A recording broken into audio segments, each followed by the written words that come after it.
अस्सलाम वालेकुम फ्रेंड्स, मैं हूं मास्टर जी और इल्म फॉर एवरीवन की जानिब से ग्राफिक डिजाइनर कोर्स की इस सीरीज में एक और क्लास लेकर आपके सामने हाजिर हुआ हूं। फ्रेंड्स, एडोबी इलस्ट्रेटर की पिछली क्लास में हमने पेन टूल को सीखा और उसके अंदर मौजूद कुछ मजीद टूल्स को देखा, जो कि ऐड एंकर पॉइंट है, डिलीट एंकर पॉइंट है और एंकर पॉइंट है। इसके अलावा हमने कर्वेचर टूल को भी डिस्कस किया और उसके इस्तेमालात को सीखा। उम्मीद है कि तमाम तर चीज़ें आपको अच्छे तरीके से समझ में आ चुकी होंगी। आज जिन टूल को हम डिस्कस करेंगे वो मुख्तलिफ सॉफ्टवेयर में मुख्तलिफ नाम से पुकारे जाते हैं। कहीं पर वो टाइप टूल कहलाता है, कहीं पर वो टेक्स्ट टूल कहलाता है और कहीं पर टाइपो टूल कहलाता है। बहरहाल यहाँ एडोबी इलस्ट्रेटर के अंदर ये टाइप टूल कहलाता है और जैसे ही मैं इस पर अपना लेफ्ट क्लिक होल्ड करता हूँ तो यहाँ पर मुझे मजीद कुछ टूल्स नज़र आ रहे हैं। ये ऑलमोस्ट 7 है। हम एक एक करके इन तमाम टूल्स के इस्तेमालात को सीखेंगे और इनकी प्रैक्टिस भी करेंगे। तो चलें बिना किसी वक्त को ज़ाया किए हम आज की क्लास अपनी शुरू करते हैं।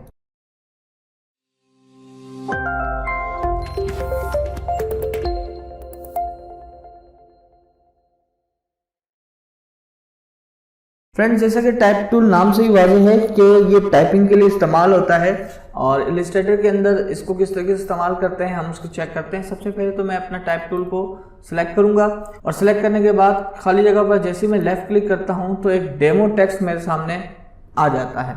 मैं बैक स्पेस दबा के इसको इरेज कर सकता हूं और अपनी मर्जी का कोई भी टेक्स्ट लिख सकता हूं। दूसरा तरीक़ाकार ये है कि आप लेफ्ट क्लिक होल्ड करें, यानी कि दबा के रखें और उसको ड्रैग करें और जैसे ही आप छोड़ेंगे तो उतनी जगह पर आपका एक डेमो टेक्स्ट नज़र आने लगेगा। आप इसको भी इरेज कर कर अपनी मर्जी का टेक्स्ट टाइप कर सकते हैं। अब इसकी कुछ प्रॉपर्टीज़ के बारे में देखते हैं। मैं इसको डिलीट कर देता हूँ और इसको सिलेक्ट करता हूँ। सबसे पहले तो आप देखें, मैंने अपना सिलेक्शन टूल को जैसे सिलेक्ट किया तो ये इसकी बाउंड्रीज के ऊपर कुछ एंकर्स नज़र आ गए। इनकी मदद से मैं अपने टेक्स्ट को रिसाइज कर सकता हूँ।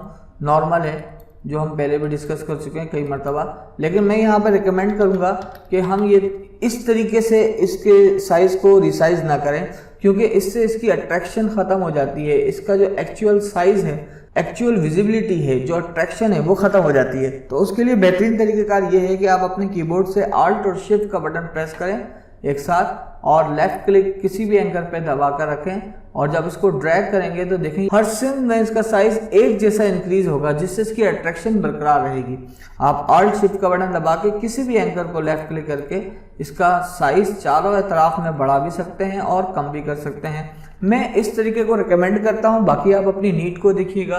अगर आपकी नीड है तो आप इसको मैन्युअली भी रिसाइज कर सकते हैं। अब हम बढ़ते हैं इसके कंट्रोल पैनल की तरफ और कंट्रोल पैनल के अंदर जो इसकी प्रॉपर्टीज़ हैं, जो इनके ऑप्शंस हैं, हम उनको भी देखते हैं। तो मैं क्या करता हूं कि इसके साथ साथ मैं पैराग्राफ भी एक ले लेता हूं इस तरीके का, क्योंकि मुझे पैराग्राफ की भी ज़रूरत पड़ेगी चीज़ें समझाने के लिए। अच्छा जी, तो सबसे पहले तो ये है कि हमारे पास ये फ़ॉन्ट कलर है। इस फ़ॉन्ट कलर के ज़रिए हम अपना फिल कलर जो है वो तब्दील कर सकते हैं। उसके बाद स्ट्रोक कलर है। स्ट्रोक कलर भी हम डिस्कस कर चुके हैं, एक बार फिर कर लेते हैं। इसकी जो आउटलाइन है उसको स्ट्रोक कहा जाता है और उसके अलावा यहाँ पर ये इसका साइज़ हम इंक्रीज़ और डिक्रीज कर सकते हैं इन दोनों पॉइंट्स के ज़रिए। इसके अलावा ड्रॉप डाउन मेन्यू के अंदर भी पॉइंट्स दिए हुए हैं, उन पॉइंट्स को भी डायरेक्ट सेलेक्ट करके हम इसका साइज़ इंक्रीज या डिक्रीज कर सकते हैं। इसके अलावा तीसरा तरीक़ेकार ये है कि आप इस बॉक्स के अंदर लेफ्ट क्लिक करेंगे, बैक स्पेस से पुरानी वैल्यू हटाएंगे और नई वैल्यू डाल के जैसे ही आप एंटर करेंगे ये वो साइज ऑटोमेटिकली एडजस्ट हो जाएगा। फिर इसके आगे ऑप्शन है लाइन का, तो ये यूनिफॉर्म रहता है। टेक्स्ट के अंदर ये यूनिफॉर्म रहता है। इसके अलावा ऑब्जेक्ट के अंदर हम इसको तब्दील कर सकते हैं। आगे चल के हम इसको डिस्कस करेंगे। और ये ऑपेसिटी है। ऑपेसिटी मीन्स दैट कि आपका टेक्स्ट कितना विजिबल है। मैं इसको यहाँ से लाइट कर देता हूँ तो ये मुझे सिर्फ 24% नज़र आ रहा है और 35% नज़र आ रहा है। इसके अलावा डायरेक्ट वैल्यू भी आप डाल सकते हैं। मैं इसको 75 करके एंटर करता हूँ तो 75% विजिबिलिटी हो गई है। ठीक है। इसके आगे जो ऑप्शन है हमारे पास ये रीकलर आर्ट वर्क है। इस पर जैसे आप लेफ्ट क्लिक करेंगे तो एक विंडो खुलेगी। यहाँ आप अपने टेक्स्ट के कलर को रीअरेंज कर सकते हैं। तो कैसे करेंगे, मैं फिल कलर पे लेफ्ट क्लिक करता हूँ और यहाँ पर देखें 2-3 तरीक़ेकार हैं। एक तरीक़ेकार तो ये है कि यहाँ पे आप हेक्साडेसिमल वैल्यू डालकर भी अपने कलर को चेंज कर सकते हैं। दूसरा तरीकेकार ये है कि आप मैन्युअली इसका कलर भी चेंज कर सकते हैं, इसको लाइट डार्क बना सकते हैं, ठीक है। और तीसरा तरीकेकार ये है कि यहाँ पर आप लेफ्ट क्लिक करेंगे, यहाँ कलर पिकर का ऑप्शन आ जाएगा आपके पास, आप कोई भी कलर जो है पिक कर सकते हैं और अपने टेक्स्ट को दे सकते हैं। इसी विंडो के अंदर आप RGB वैल्यू भी डाल सकते हैं, इसके अलावा CMY की वैल्यू भी डाल सकते हैं, इसके अलावा आप हेक्साडेसिमल वैल्यू भी डाल सकते हैं। ये तमाम तर वैल्यू के जरिए आप अपने कलर को बना सकते हैं, ठीक। और मैं यहाँ पर ओके करता हूँ। ओके करने के बाद ये देखें इसका कलर चेंज हो गया। सिमिलरली आउटलाइन का भी इसी तरीके से होगा। टाइम को मैं ज़ाया नहीं कर रहा और यहाँ पे ओके करता हूँ। इसके बाद अगला ऑप्शन हमारे पास आता है करैक्टर का। करैक्टर की एक पूरी विंडो खुलेगी, यहाँ लेफ्ट क्लिक करने से पूरा एक पैनल है, ये रहा करैक्टर पैनल, ठीक। और अगर आपको अलग से ये विंडो चाहिए, फॉर एग्जांपल कि आप चाहते हैं कि ये विंडो अलग से हो, तो आपको यहाँ राइट साइड पे देखें नज़र आ रहा होगा ये करैक्टर का पैनल खुला हुआ है पूरा। और अगर यहाँ पर भी ना हो बिल फर्ज, मैं इसको यहाँ से हटा देता हूँ और ये यहाँ पर अब नहीं है, तो आप क्या करें, यहाँ से विंडोज़ पर आएँ, टाइप पर आएँ और यहाँ पर करैक्टर Ctrl+T की शॉर्टकट की है, तो आप इसके ज़रिए भी इस विंडो को दोबारा ला सकते हैं और यहाँ पर आप दोबारा एडजस्ट कर दें, ठीक है। तो ये तरीक़ेकार है। इस विंडो को भी हम देख लेते हैं। यहाँ पर आप लेफ्ट क्लिक करेंगे तो ये करैक्टर की पूरी विंडो खुल जाएगी। यहाँ पर आप अपनी फ़ॉन्ट फैमिली चूज़ कर सकते हैं, ठीक है। मैं इस टेक्स्ट को थोड़ा सा यहाँ करता हूँ ताकि मुझे नज़र आए। यहाँ से आप फ़ॉन्ट चेंज करें, मैं ये कर देता हूँ, ठीक है। यहाँ पर इसकी कैटेगरीज आएंगी, आप उसको चेंज कर सकते हैं। इसको मैं पैराग्राफ के ऊपर समझाता हूँ ताकि ज़्यादा अच्छे तरीके से समझ में आए। मैं अपने पैराग्राफ वाले टेक्स्ट को सिलेक्ट करता हूँ और अपने करैक्टर के जो पैनल है उस पर आता हूँ। सबसे पहले तो ये साइज़ है कि हम अपने टेक्स्ट का साइज़ बढ़ा सकते हैं। उसके अलावा ये स्पेसिंग है। स्पेसिंग का मतलब ये है कि आपकी जो पैराग्राफ है उसमें जो दो लाइंस हैं, उन दोनों लाइंस के दरमियान का जो स्पेस है, आपको नज़र आ रहा होगा, मैं स्पेस को इंक्रीज़ कर रहा हूँ, ठीक है।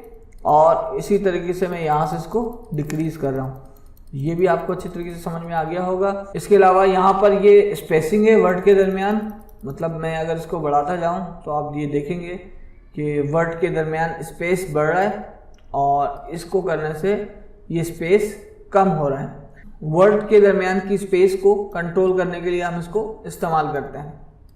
फिर ये वाला जो ऑप्शन है वो टेक्स्ट की ऊंचाई को कंट्रोल करने के लिए है, जिसकी हाइट होती है। फॉर एग्जांपल मैं इसको कर देता हूँ, वो ये देखें 200% कर दिया है तो इसकी ऊंचाई 200% बढ़ गई है और 100% पे ये जो इसका स्टैंडर्ड साइज है ये उस पर है। ये विड्थ के लिए है, यानी कि इसकी जो चौड़ाई, जो हमारा टेक्स्ट है उसकी चौड़ाई के लिए है।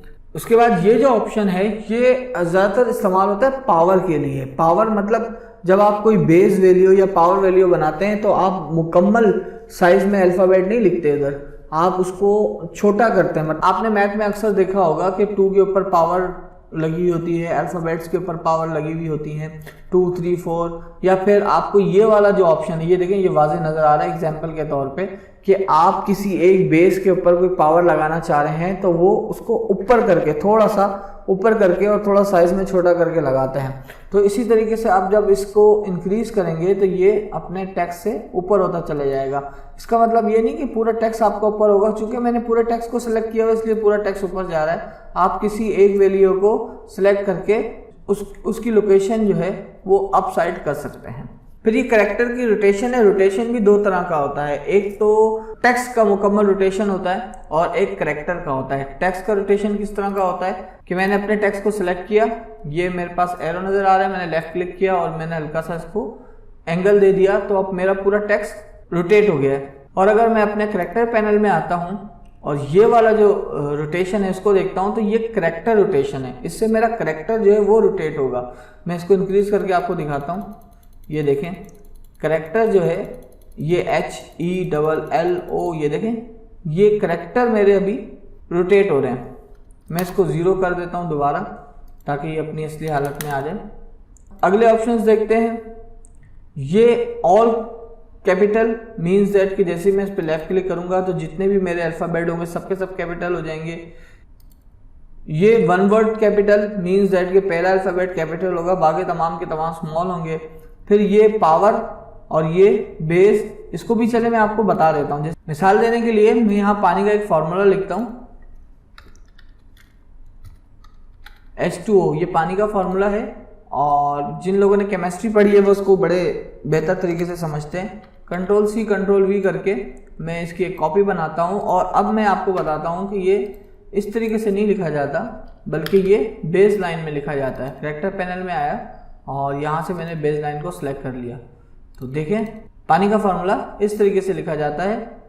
अब मैं इसकी एक कॉपी बना लेता हूँ दोबारा और यहाँ पर इसको मैं बेस के बजाय पावर में चेंज कर देता हूँ। तो कैरेक्टर पैनल, ये मेरा पावर फॉर्मेट, ठीक है। मुझे उम्मीद है कि ये सारी चीज़ें आपको अच्छी तरीके से समझ में आई होंगी। थोड़ा सा लेंदी है टॉपिक, लेकिन एक एक चीज़ आपको समझाना ये हमारी जिम्मेदारी है। अगर हम रफली आपको सिखा दें और बारीकियां आपको नहीं बताएं तो फिर आपकी स्पेशलाइजेशन बिल्ड नहीं होगी। तो हम दोबारा अपने टॉपिक की तरफ चलते हैं। कैरेक्टर पैनल के अंदर कुछ ऑप्शन रह गए हैं। एक तो ये अंडरलाइन है और दूसरा ये स्ट्राइक थ्रू है। ये ऑप्शन तो इंतहाई आसान है, MS वर्ड के अंदर भी होते हैं, लेकिन फिर भी आपको समझाने के लिए मैं अपने टेक्स्ट को सिलेक्ट करता हूँ। ये मैंने टेक्स्ट को सिलेक्ट कर दिया, इसकी रोटेशन मैं ख़त्म करता हूँ ताकि ये अच्छी तरीके से समझ में आ जाए।